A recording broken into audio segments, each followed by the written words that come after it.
우리 창세기 75번째 시간으로 잘 사는 길이라는 제목으로 하나님 말씀 나누겠습니다. 오늘 말씀은 야곱의 형인 에서에 대한 이야기입니다. 야곱과 에서는 형제 간의 사이가 좋지 않았죠. 자칫하면 둘 사이에 큰 불상사도 있을 뻔했습니다. 이유는 둘의 문제이기도 했지만 아버지 이삭의 책임도 있었죠. 아버지가 죽기 전에 자녀들을 마음껏 축복해 주고 싶었습니다. 그런데 그냥 축복은 안 됩니다. 그래서 나를 기쁘게 할 별미를 만들어 와라. 그러면 내가 그걸 먹고 기쁜 마음으로 마음껏 축복해 주겠다. 그런데 이 말을 에서와 야곱 두 아들에게 동일하게 한 게 아니라 에서 장남에게만 한 거죠. 성경 창세기 27장 1절에서 4절입니다. 함께 읽겠습니다. 이삭이 나이 많아 눈이 어두워 잘 보지 못하더니 맏아들 에서를 불러 가로되 내 아들아 하매 그가 가로되 내가 여기 있나이다 하니 이삭이 가로되 내가 이제 늙어 어느 날 죽을는지 알지 못하노니 그런즉 내 기구 곧 전통과 활을 가지고 들에 가서 나를 위하여 사냥하여 나의 즐기는 별미를 만들어 내게로 가져다가 먹게 하라. 나로 죽기 전에 내 마음껏 내게 축복하게 하라. 내가 죽기 전에 얼마 안 있으면 죽을 것 같은데 마음껏 축복할 수 있도록 별미를 만들어 와라. 그런데 이 대화를 이삭의 아내 리브가가 들었고 리브가는 또 작은 아들 야곱에게 전하죠. 결국 야곱이 에서인 것처럼 변장하고 그 축복을 아버지에게 받습니다. 그리고 나중에 에서가 이 사실을 알게 되고 화가 나서 펄펄 뛰죠. 자, 그런데 여기 눈여겨볼 것은 이삭의 죽음입니다. 창세기 27장에서 이삭은 죽을 날이 얼마 남지 않았다라고 생각해서 유언처럼 축복했어요. 그런데 정작 실제로 이삭은 언제 죽습니까? 지난 시간에 살펴봤죠. 한 장, 오늘 읽은 본문 한 장 앞에 창세기 35장 28, 29절을 보십시오. 함께 읽겠습니다. 시작. 이삭의 나이 180세라. 이삭이 나이 많고 늙어 기운이 지나며 죽어 자기 열조에게로 돌아가니 그 아들 에서와 야곱이 그를 장사였더라. 180세라. 그렇습니다. 이삭이 180세에 죽었어요. 27장에서 자신이 죽을 때가 되었다고 유언할 때가 27장이에요. 그런데 35장에서 죽었어요. 27장에서는요, 나이가 몇 살일까요? 계산해 보면 137세입니다. 137세에 죽는다고 했는데 실제로 죽은 건 몇 살이에요? 180세에 죽었어요. 그러면 43년을 더 산 거예요. 유언을 하고 마지막 죽기 전에 축복하겠다고 한 게 137세였는데 43년을 더 살고 죽은 거예요. 그러니까 137세부터 에서는 뭘 한 겁니까? 아이고 죽겠네. 나는 오늘 죽어. 그러면서 몇 년을 더 산 거예요? 43년을 더 산 거예요. 그리고 죽음에 대한 준비로 한 행동이 오히려 자녀들을 싸우게 만든 것입니다. 이는 죽음에 대한 잘못된 준비 때문이죠. 사랑하는 여러분, 우리는 누구도 죽음의 시간을 압니까? 모릅니까? 몰라요. 하나님만 아십니다. 그리고 그 죽음을 준비하는 건 오늘 열심히 사는 거예요. 오늘 열심히 믿음으로 사는 것입니다. 오늘 더 많이 기도하고, 오늘 더 주님을 사랑하고, 오늘 더 주님께 예배하고, 오늘 한 사람이라도 더 전도하는 것, 그것이 잘 죽고 죽음을 준비하는 길인 줄 믿습니다. 성경 고린도전서 15장의 말씀처럼 오늘 열심히 사는 건 심는 거예요. 그것이 잘 죽는 것이고 죽음을 잘 준비하는 것입니다. 그러므로 사랑하는 여러분, 자꾸 죽겠네 하지 마십시오. 죽겠네 하고 43년을 더 살았다니까요.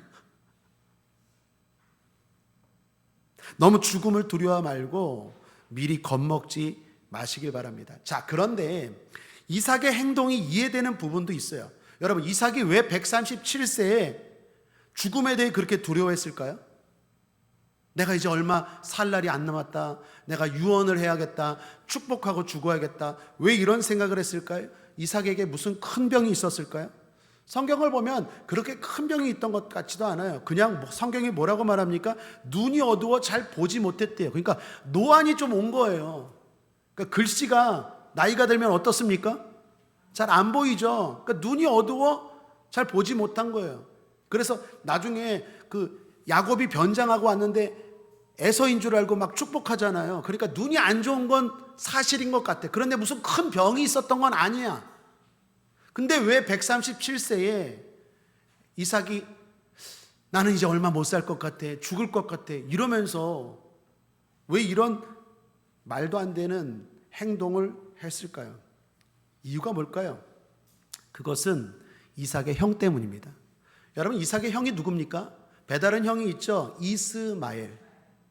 아브라함이 사라를 통해서 낳은 아들이 이삭이고, 아브라함이 이삭을 기다리지 못해서 조급해서 하갈, 사라의 몸종인 하갈을 통해서 낳은 아들이 있죠. 이스마엘. 이스마엘이 이삭보다 14살이 많아요. 그런데 14살 많은 이스마엘 형이 몇 살에 죽습니까? 성경 한번 찾아보죠. 창세기 25장 17절 함께 읽겠습니다. 시작. 이스마엘은 향년이 137세에 기운이 지나여 죽어 자기 열조에게로 돌아갔고. 이해가 돼요. 왜 이삭이 137세에 이랬는지. 형이 137세에 죽은 거예요. 그러니까 나도 이제 죽겠다 생각한 거예요. 여러분, 왜 그런 거 있잖아요. 요즘 주변에서 부고 소식 날라옵니까? 친구가 죽었대요. 아는 언니가 죽었대요. 친척이 죽었대요. 아는 사람이 죽었대요. 이런 소식이 들려오면 어떤 생각이 들어요? 나도 곧 가겠구나. 이삭이 그런 거예요. 자, 그러나 앞서 말씀드린 것처럼 생명의 주관자는 누구이십니까? 하나님이세요.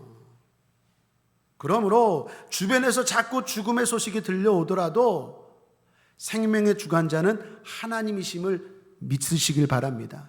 그리고 더 중요한 건 생명은 사명입니다. 한번 따라하겠습니다. 생명은 사명입니다. 우리는 아파서 죽는 게 아니에요. 우리는 늙어서 죽는 게 아니에요. 우리는 사고로 죽는 게 아니에요. 그건 겉으로 보여지는 이유지 실제로 우리가 죽는 이유는 뭡니까? 사명이 닿으면 죽어요.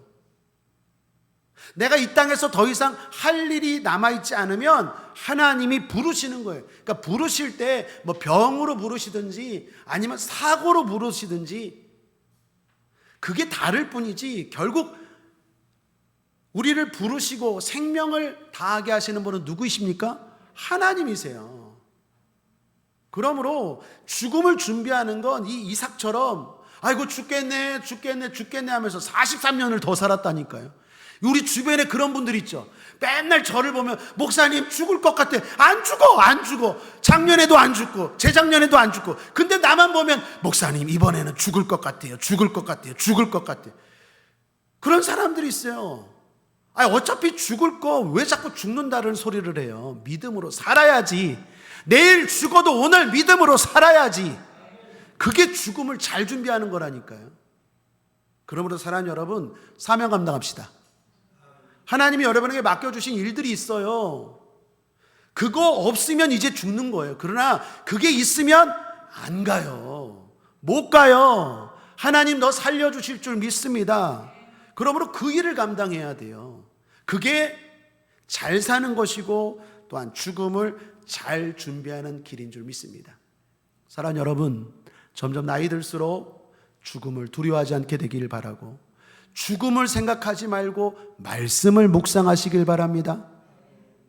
둘째로 믿음의 선택을 하라입니다. 자, 오늘 말씀은 에서와 그의 후손에 대한 이야기입니다. 에서는 야곱보다 형이었어요. 장자였습니다. 그의 할아버지는 그 유명한 아브라함이고 그의 아버지는 이삭이었습니다. 그러므로 야곱보다 훨씬 더 축복의 주인공이 될 소지가 에서가 많았습니다. 그런데도 믿음의 계보가 아브라함, 이삭, 에서입니까? 야곱입니까? 야곱이죠. 아브라함, 이삭, 야곱, 요셉으로 이렇게 믿음의 계보가 흘러가잖아요. 아브라함, 이삭, 에서가 아니라 야곱입니다. 그렇다면 에서는 장자였는데 왜 믿음의 계보에서 비껴나갔을까요? 왜 그 축복을 놓쳤을까요? 결론부터 말하면 잘못된 선택 때문이에요. 자, 오늘 성경은요, 에서의 선택 두 가지를 보여주는데, 하나는 아내에 대한 선택이고 또 하나는 땅, 집에 대한 선택이에요. 자, 잘 보십시오. 오늘 성경은 먼저 에서의 아내들을 소개합니다. 에서의 아내 2절 함께 읽죠. 시작. 에서가 가나안 여인 중 헷 족속 중 엘론의 딸 아다와 히위 족속 중 시본의 딸 아나의 소생 오홀리바마를 자기 아내로 취하고, 여기 에서의 두 아내가 나옵니다. 아다와 오홀리바마. 자, 그런데 이 여인들이 다 어느 출신이라고요? 가나안 여인 중 헷 족속이래요. 가나안 땅의 여인들이에요. 이 여인들 말고 에서는 또 다른 아내가 있었습니다. 그런데 그 아내들도 모두 다 가나안 땅 여인이었어요. 가나안 출신이었어요. 창세기 앞에 26장 34, 35절입니다. 함께 읽어보죠. 시작. 에서가 40세에 헷 족속 부에리의 딸 유딕과 헷 족속 엘론의 딸 바스맛을 아내로 취하였더니 그들이 이삭과 리브가의 마음에 뭐가 되었더라? 근심이 되었어요. 유딕과 바스맛 그녀들도 다 가나안 여인입니다. 그런데 그 에서의 결혼이 부모 이삭과 리브가의 마음에 근심이 됐어요. 이 결혼이 기쁘지 않아. 에서가 마음이 행복한 결혼을 하지 않았다라는 거예요. 여러분, 에서는 몇 세에 결혼했다고요? 40세에 결혼했대요. 야곱이 참고로 몇 살에 결혼했을까요? 야곱이 라헬을 얻어서 결혼했을 때가 84세입니다. 그러니까 에서는 훨씬 더 일찍 결혼한 거예요. 40세에 결혼해서 부인이 4명이 된 거예요. 성경에 나온 것만. 야곱보다 일찍 결혼했으니까 당시에는 복받은 일이라 할 수 있습니다. 그런데 문제는 에서의 아내들이 다 어디 출신이라고요? 가나안 여인이에요. 가나안 여인. 이것이 왜 부모에게 근심이 되었을까요? 그것은 신앙적인 결혼이 아니었기 때문입니다. 가문에 내려오는 신앙 전통과 다른 선택이었기 때문이에요. 여러분, 에서의 아버지가 누구라고요? 에서와 야곱의 아버지 이삭. 이삭이 어떻게 결혼합니까? 가나안 땅의 여인과 결혼합니까? 아니면 아버지 아브라함이 종을 고향에 보내서 리브가를 데리고 와서 결혼합니까? 데리고 와서 결혼하죠. 그게 믿음의 전통이에요. 오늘날로 말하면 믿는 사람끼리 결혼시키는 거예요. 그런데 에서는 고향에서 여인과 결혼한 게 아니라 가나안 땅 여인과 이방 여인과 믿지 않는 여인과 결혼을 시켰어요. 결혼을 시킨 게 아니라 에서가 그렇게 결혼한 거예요. 그러니까 부모 입장에서는 안 시킬 수는 없고, 근데 시키긴 시켰는데 근심이 되었더라. 신앙 전통과 어긋난 결혼이에요. 하나님과의 약속과 어긋난 결혼입니다. 아브라함이나 이삭과의 결혼과 달라요. 부모의 뜻과 다른 선택을 했어요. 자기 좋은 대로, 자기 마음대로 배우자를 선택하고 결혼했습니다. 실제로 이 아내들로 인하여, 이 가나안 여인들로 인하여 집안이 평안했을까요? 평안하지 않았을까요? 평안하지 않았을 것 같아요. 성경에는 자세히 나오지 않은데 추측할 수 있는 대목이 창세기 27장 46절입니다.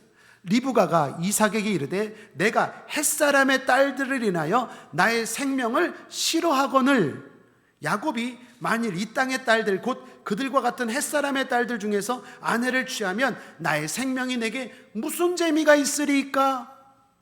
이게 무슨 말입니까? 리브가가 에서의 아내들, 즉 며느리죠. 시어머니가 지금 며느리들 때문에 마음에 안 들어. 그러니까 남편에게 말하는 거예요. 이삭 남편, 둘째 야곱은 이 땅의 여인과 결혼시키지 맙시다. 야곱마저 이 땅의 여인들과 결혼시키면 나는 너무 힘들 것 같아. 한마디로 지금 리브가가 말하는 거예요. 에서는 자기 마음대로 믿지 않는 사람과 결혼을 해서 이렇게 힘이 드는데, 이렇게 갈등이 생기는데, 집안이 날마다 영적 싸움하는데, 우리 둘째 야곱은 신앙의 전통대로 우리처럼, 우리 아버지처럼 믿음의 사람들과 결혼시킵시다. 고향에서 배우자를 맞이하게 합시다 하는 말이에요. 그 말은 리브가나 이삭이나 이 가나안 며느리들 때문에 평안했다는 얘기입니까? 평안하지 않았다는 얘기입니까? 평안하지 않았다라는 거예요. 자, 그럼 에서는 이런 사실을 몰랐을까요? 자기가 이방 여인들과 결혼하면, 부모님의 뜻과 다르게 결혼하면 집안이 힘들고 부모님이 싫어할 거라는 걸 에서는 몰랐을까요? 알았어요. 그래서 나중에 보면 에서가 또 다른 여인과 결혼하는데 그 여인은요, 고향에서 찾은 배우자입니다. 자, 창세기 28장 8절 9절을 보세요. 에서가 또 본즉 가나안 사람의 딸들이 그 아비 이삭을 기쁘게 못하는지라. 이에 에서가 이스마엘에게 가서 그 본처들 외에 아브라함의 아들 이스마엘의 딸이요 느바요의 누인 마할랏을 아내로 취하였더라. 이 마할랏이요, 오늘 본문 3절에 나오는 바스맛과 같은 사람입니다. 자, 3절을 보십시오. 함께 읽죠. 시작. 또 이스마엘의 딸 느바요의 누이 바스맛을 취하였더니. 느바요의 누이라고 말하죠. 이 마할랏과 이 바스맛이 같은 사람이에요. 그러니까 이름만 두 개로 부른 거예요. 이름만 다르지 같은 사람이에요.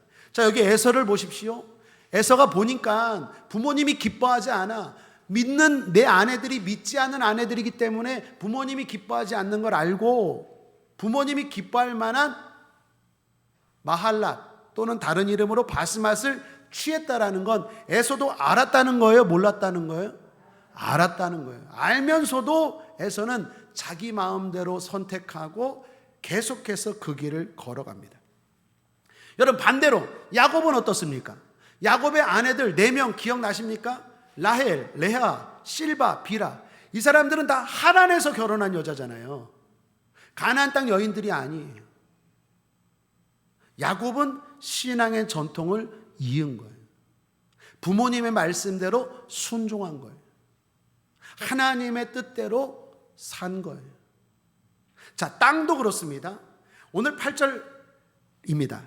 한번 함께 읽어볼까요? 시작. 에서가, 이에 에서 곧 에돔이 세일산에 거하니라. 여기 에서, 다른 말로 에돔이라고도 해요. 이 에서가 어디에 거했다고요? 세일산입니다. 세일. 세일은 가나안 땅 바퀴입니다. 그러니까 땅은, 집은 가나안에서 살아야 돼요. 그것이 하나님의 뜻입니다. 그래서 야곱은 밖에 하란에서 배우자들을 결혼했지만, 그리고 다시 어디로 돌아옵니까? 살기는 어디에서 삽니까? 가나안에서 살죠. 그것은 하나님의 약속을 소중히 여겼기 때문이에요. 그런데 에서는 반대예요.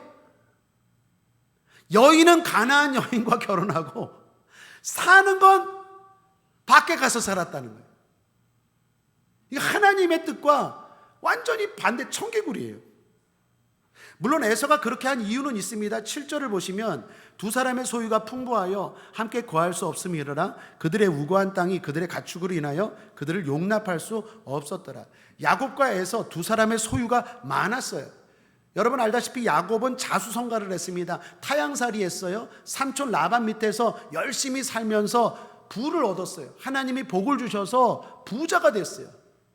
에서는 아버지 이삭 밑에서 그냥 있으면서 재산을 증식시킨 거예요. 여러분, 아버지 이삭이 부자입니까? 가난한 사람입니까?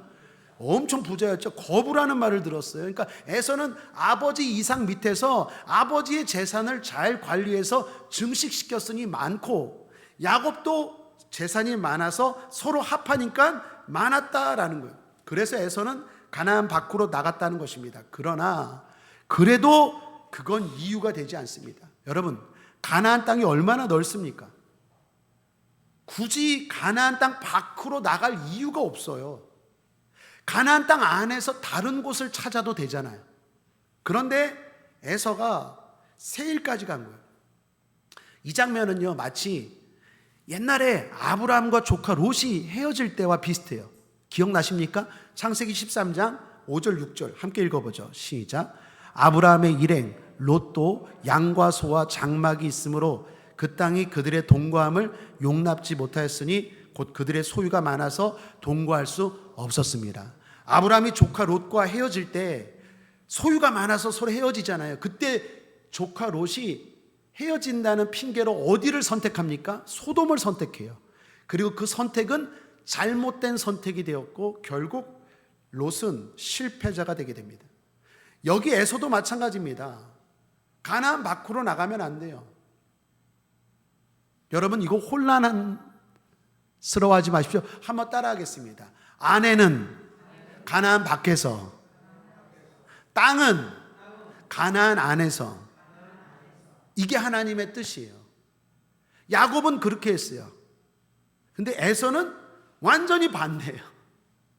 자, 그럼 에서는 왜 굳이 가나안 땅 박힌 세일로 갔을까요? 거기에는 에서의 욕심이 담겨 있습니다.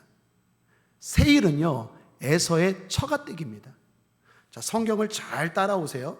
20절, 오늘 창세기 36장 20절 말씀 함께 읽어보죠. 시작. 그 땅의 원거인 호리 족속 세일의 자손은 로단과 소발과 시브온과 아나와, 여기 한번 따라하죠. 시브온과 아나. 세일의 자손 중에 시브온과 아나라는 사람이 나오는데 이들이 에서의 처가 사람입니다. 즉 에서의 장인이 아나고요, 에서의 장인 할아버지가 시브온입니다. 자, 2절을 다시 보세요. 오늘 본문 창세기 36장 2절 함께 읽죠. 시작. 에서가 가나안 여인 중 헷 족속 중 엘론의 딸 아다와 히위 족속 중 시브온의 딸 아나의 소생 오홀리바마를 자기 아내로 취하고. 자, 오홀리바마의 아버지가 누구예요? 아나. 오홀리바마의 할아버지가 누구예요? 시브온. 앞에 20절에 마지막에 시브온과 아나와, 그렇죠, 세일 자손 중에 시브온과 아나가 있죠. 그러니까 오홀리바마, 에서의 4명의 처 가운데 오홀리바마라는 그 처가의 아버지와 할아버지가 사는 곳이 세일이에요. 그러니까 에서가 지금 그 4명 중에 오홀리바마라는 아내 그 처가댁 그쪽에 가서 살았다는 거예요. 그러면 에서는 왜 그 처가댁에 가서 살았을까요? 그 처가의 장인이 사업에 큰 성공을 한 것 같아요. 여러분 24절을 보세요. 24절. 다음 시간에 살펴볼 건데 24절 함께 읽죠. 시작. 시브온의 자녀는 아야와 아나며 이 아나는 그 아비 시브온의 나귀를 칠 때 광야에서, 아이고, 이 목욕탕 사업을 한 거, 이때부터 찜질방을 그냥 온천을 발견한 거예요. 그러니까 저를 보세요. 이게 헷갈려요. 에서가 가나안 땅 밖에 나가서 살면 안 돼요. 하나님의 뜻은 가나안 땅 안에서 사는 거예요. 근데 가나안 땅 밖 세일로 간 이유가 이 오홀리바마의 장인과 할아버지가 거기 살아요. 처가댁. 근데 거기에 왜 갔을까 궁금하잖아요. 이유를 보니까 장인이 아버지 나귀를 치러 광에서 나귀 쉬다가 우연히 온천을 발견했는데 이게 대박이 난 거예요. 돈을 번 거예요. 성공을 한 거예요. 그러면 상상할 수 있죠. 장인이 뭐라고 했을까요? 어이 자네, 우리 쪽에 와서 함께 살지. 부인되는 오홀리바마도 옆에서 가자고 했을까 안 했을까요? 여보 갑시다. 아빠가 집도 주고 땅도 주고 차도 주고 가축도 주고 다 준대. 여기서 이렇게 지지고 볶고 살지 말고 우리 처가 때 우리 아빠한테 갑시다. 아빠가 지금 사업 대박이나 온천 대박이 났어. 24시간 찜질방 한대. 돈이 그냥 맨날 굴러 들어와. 여러분, 에서는 돈이 없는 사람입니까? 돈이 없습니까? 있어요. 근데도 가요. 그게 뭐예요? 욕심이. 중요한 건 에서의 선택에서 하나님이 없어요. 신앙은 항상 들러리예요. 그 정도면 부자예요. 그 정도면 얼마든지 편하게 살 수 있는데 에서는 여전히 욕심이 많아요. 그리고 무언가를 선택할 때 아내를 선택하든 땅을 선택하든 에서의 선택에서 중요한 건 신앙이 우선이 아니에요. 신앙은 그냥 액세서리. 자기가 좋은 여자랑 결혼하고 더 돈이 많은 곳으로 가고. 에서의 선택에서요, 전혀 하나님이 안 보여요. 우리가 지난 시간에 한번 살펴봤죠. 사람의 믿음이 언제 드러난다고요? 선택할 때 드러나요. 평상시엔 그 사람의 믿음이 있는지 없는지 몰라요. 그래서 하나님도 우리의 믿음을 시험해 보세요. 아브라함의 믿음을 시험해 보시잖아요. 아들을 바쳐라. 다윗의 믿음도 시험해 보시고, 주님도 우리의 믿음을 시험해 보세요. 근데 언제 우리의 믿음이 드러나느냐? 가만히 있을 때는 모르죠. 다 똑같은데. 이 사람이 어떤 걸 선택하느냐를 보고, 아, 네가 정말 나를 사랑하는구나. 네가 정말 내가 너에게 우선이구나. 그래서 돌아가신 사랑하는 최성교 목사님이 살아계실 때 늘 이거 얘기했잖아요. 하나님 먼저, 너 먼저, 그리고 나. 그게 잘 사는 길입니다. 그게 잘 사는 길입니다. 여러분 생각나십니까? 한번 따라하겠습니다. 하나님 먼저, 하나님 먼저. 이게 돼야 돼요. 그래야 진짜 잘 살아요. 근데 에서는 이게 아니에요. 겉으로는 하나님을 믿는다고 하지만 결정적인 순간에 선택을 보면요, 신앙은 뒷전이에요. 하나님은 뒷전이에요. 당장 내가 편하고 내가 좋고 내가 누리고 싶은 것, 그렇게 선택을 해요. 그 결과가 어떠냐는 거예요. 그 결과. 그래서 동생에게 빼앗긴 거예요. 여러분, 이건 이 장면만 그런 게 아니에요. 앞에서도 그랬죠. 장자권 밧죽 한 그릇에 동생 야곱에게 팔 때도 마찬가지 아니었습니까? 창세기 25장 31, 32절에 야곱이 가로되 형의 장자의 명분을 오늘날 내게 팔라. 에서가 가로되 내가 죽게 되었으니 이 장자의 명분이 내게 무엇이 유익하리요? 그리고 팥죽 한 그릇에 팔아먹어요. 여러분, 한 끼 굶는다고 죽습니까? 그 에서는 이런 사람이에요. 평상시에는 예배 잘 드리고 평상시에는 아주 믿음이 좋은 사람 같은데, 좀만 배고프고 좀만 힘들면 믿음이 금방 바닥이 드러나요.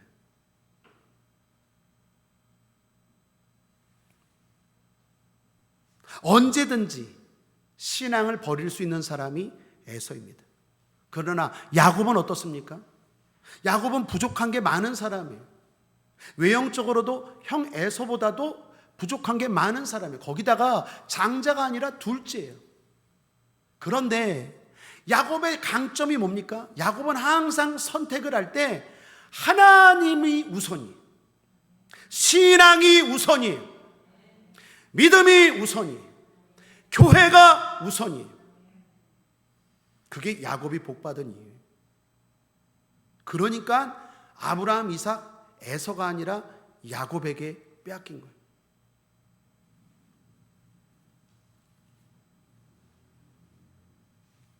야곱은요, 창세기 35장 27절에 보면 야곱이 기럇 아르바의 마므레로 가서 그 아비 이삭에게 이르렀으니 기럇 아르바는 곧 아브라함과 이삭의 우거하던 헤브론이더라.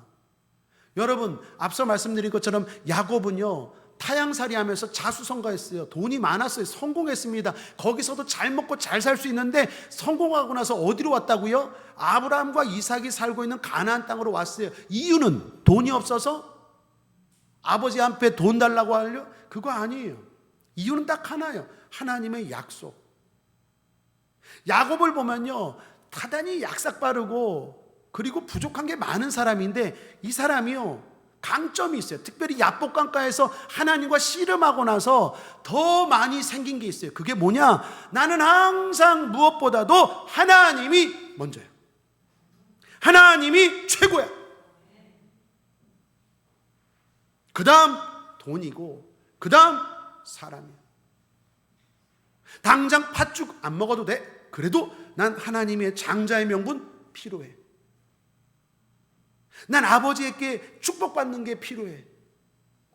난 아버지 아브라함과 이삭과 아버지 할아버지에게 약속하신 하나님 말씀대로 가나안 밖에서 여인을 구하고 사는 건 가나안 땅에서 하나님 말씀대로 살 거야.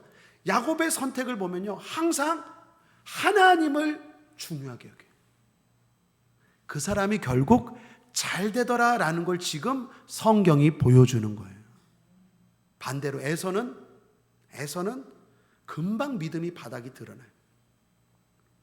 믿는 것 같고 섬기는 것 같은데 배가 고프고 힘들고 욕심이 들어가고 자기 눈에 보기에 좋으면 얼마든지 하나님을 버릴 수 있는 사람이 에서예요. 그런 선택의 결과가 뭐냐? 잘 봐라. 성경이 지금 보여주는 거예요. 에서의 여기 후손들 다음 시간에 살펴볼 텐데 이 사람들 누구도 기억하지 못해요. 그러나 우리는 야곱의 후손들을 기억하죠. 몇 명입니까? 야곱의 후손이 몇 명입니까? 12명. 그 12명이 누굽니까? 구약의 이스라엘 지파 12지파가 된 거예요. 신약의 예수님의 12제자가 그 12이 바로 야곱의 아들들이에요. 에서의 아들들은 다 기억 못해. 뭐 아버지가 온천을 발견했던 뭐 사업이 뭐 잘 됐던 그거 중요하지 않아요. 하늘나라에서 그거 중요하지 않아요. 여러분, 우리는 영원히 잘 살아야 될 줄 믿습니다. 오늘 성경이 보여주는 거예요. 누가 잘 살았느냐? 어떻게 사는 게 잘 사는 길이냐? 에서처럼 선택하는 거냐? 아니면 야곱처럼 선택하는 거냐? 야곱처럼 선택하라라는 거예요. 요즘 유행하는 말 가운데 잘산이즘이라는 말이 있습니다. 잘 산다 하고 영어 ISM을 붙여서 합성을 잘산이즘. 많은 사람들이 잘 사는 거에 관심이 많아요. 우리도 마찬가지입니다. 잘 살아야 돼요. 사랑하는 여러분, 이 시간 축복합니다. 잘 사시기를 주님의 이름으로 축복합니다. 어떻게 하는 게 잘 사는 겁니까? 하나님이 도와주셔야 잘 살죠. 내 힘으로 잘 살 수 있습니까? 하나님이 도와주셔야죠. 지도자가 우리를 잘 살게 합니까? 사람이 우리를 잘 살게 합니까? 하나님이 우리를 잘 살게 하는 줄 믿습니다. 그렇다면 내가 하나님을 선택해야죠. 그 무엇보다 하나님을 사랑해야죠. 그래야 하나님이 마음껏 그 믿음을 보시고 축복해 주시죠. 그런데 믿는 것 같은데 선택할 때마다 신앙은 뒷전이고 하나님은 없고, 하나님보다 내가 지금 기쁜 게 더 중요하고, 하나님보다 내가 지금 잘 먹고 잘 사는 게 더 중요하고, 그러면 당장에는 좋은 것 같은데 보라는 거예요. 그 엄청난 축복의 계보에서 누구보다도 유리한 조건에 있었던 에서는 쫓겨나고 야곱이 그 자리를 차지해요. 그러므로 결론입니다. 잘 사는 길, 믿음으로 선택하며 사는 길입니다. 당장에 힘들고 어렵더라도 믿음을 선택하고 그 길을 가는 거예요. 그 길이 진정 잘 사는 길인 줄 믿습니다. 오늘 당장 편하다 편하지 않다 이게 중요한 게 아니에요. 오늘 여러분들이 예배를 선택하고, 오늘 여러분들이 하나님을 선택하고, 오늘 여러분들이 하나님의 말씀대로 선택하고 살고 있다면 지금 조금 힘들고 어려워도 잘 살고 있는 줄 믿습니다. 자, 그런 의미에서 우리 옆 사람 서로 격려합시다. 우리는 잘 살고 있습니다.